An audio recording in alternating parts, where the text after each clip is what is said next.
Hi friends, bisibele Baat ಹೇಗೆ ಮಾಡೋದು ಅಂತ ನೋಡ್ಕೊಳ್ಳೋಣ. ಫಸ್ಟ್ ಒಂದು ಕುಕ್ಕರ್ ತೊಗೊಂಡು ಒಂದು ಮುಕ್ಕಾಲು ಗ್ಲಾಸ್ ಆಗಷ್ಟು ತೊಗರಿಬೇಳೆನ ವಾಶ್ ಮಾಡಿ, ಕಡಲೆ ಬೀಜ, ಹಸಿ ಬಟಾಣಿ, ಕ್ಯಾರೆಟು, ಬೀನ್ಸು, ನವಿಲುಕೋಸು, ಈರುಳ್ಳಿ, ಟೊಮೊಟೊ ಇಷ್ಟು ವೆಜಿಟೇಬಲ್ಸ್ ತೊಗೊಂಡಿದ್ದೀನಿ. ಇಷ್ಟನ್ನು ಹಾಕಿ ಮುಳುಗೋಷ್ಟು ನೀರು ಹಾಕಿ ಒಂದು 3 ವಿಷಲ್ಸ್ ತೊಗೊಬೇಕು ಕುಕ್ಕರಿಗೆ ಹಾಕಿ. ನೆಕ್ಸ್ಟ್ ಒಂದು ಪ್ಯಾನ್ ಇಟ್ಕೊಂಡು 1 ಗ್ಲಾಸ್ ಅಕ್ಕಿಗೆ ನಾನು 4 ಗ್ಲಾಸ್ ನೀರು ಹಾಕಿ ಕಾಯಕ್ಕೆ ಇಟ್ಕೊತಾ ಇದ್ದೀನಿ.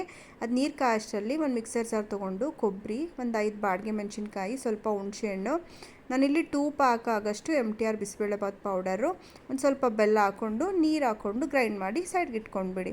ನೆಕ್ಸ್ಟು ಈ ಕುದಿತಾ ಇರೋ ನೀರಿಗೆ ಆಲ್ರೆಡಿ 1 ಗ್ಲಾಸ್ ಅಕ್ಕಿ ನೆನೆಸಿಟ್ಕೊಂಡಿದ್ದೀನಲ್ಲ ಅದನ್ನು ಹಾಕಿ ಒಂದು 3/4% ಅಕ್ಕಿ ಬೆಂದ ಮೇಲೆ ನಾವು ಆಲ್ರೆಡಿ ಕುಕ್ಕರಲ್ಲಿ ಕೂಗಿಸ್ಕೊಂಡಿರೋಂಥ ತರಕಾರಿ ಬೇಳೆಯನ್ನು ಹಾಕ್ಕೊಂಡು ರುಚಿಗೆ ತಕ್ಕಷ್ಟು ಉಪ್ಪನ್ನು ಹಾಕ್ಕೊಂಡು ಮಿಕ್ಸ್ ಮಾಡಿ ರುಬ್ಕೊಂಡಿರೋಂಥ ಕೊಬ್ಬರಿ ಮತ್ತು ಪೌಡರ್ ಇದು ಹಾಕಿ ಒಂದು 10 ಮಿನಿಟ್ಸ್ ಕುದಿಸ್ಬೇಕು. ಕುದಿಸಾದ್ಮೇಲೆ ಇವಾಗ ಫೈನಲ್ ಆಗಿ ಒಂದು ಒಗ್ಗರಣೆ ಕೊಟ್ಕೊಳ್ಳೋಣ. ಸ್ವಲ್ಪ ತುಪ್ಪ, ಎಣ್ಣೆ, ಇಂಗು, ಸಾಸಿವೆ, ಸ್ವಲ್ಪ ಗೋಡಂಬಿ, ಕರಿಬೇವಿನ ಸೊಪ್ಪು, ಸ್ವಲ್ಪ ಬಾಡಿಗೆ ಮೆಣಸಿನ್ಕಾಯಿ ಹಾಕಿ ಒಗ್ಗರಣೆ ಮಾಡಿಕೊಂಡು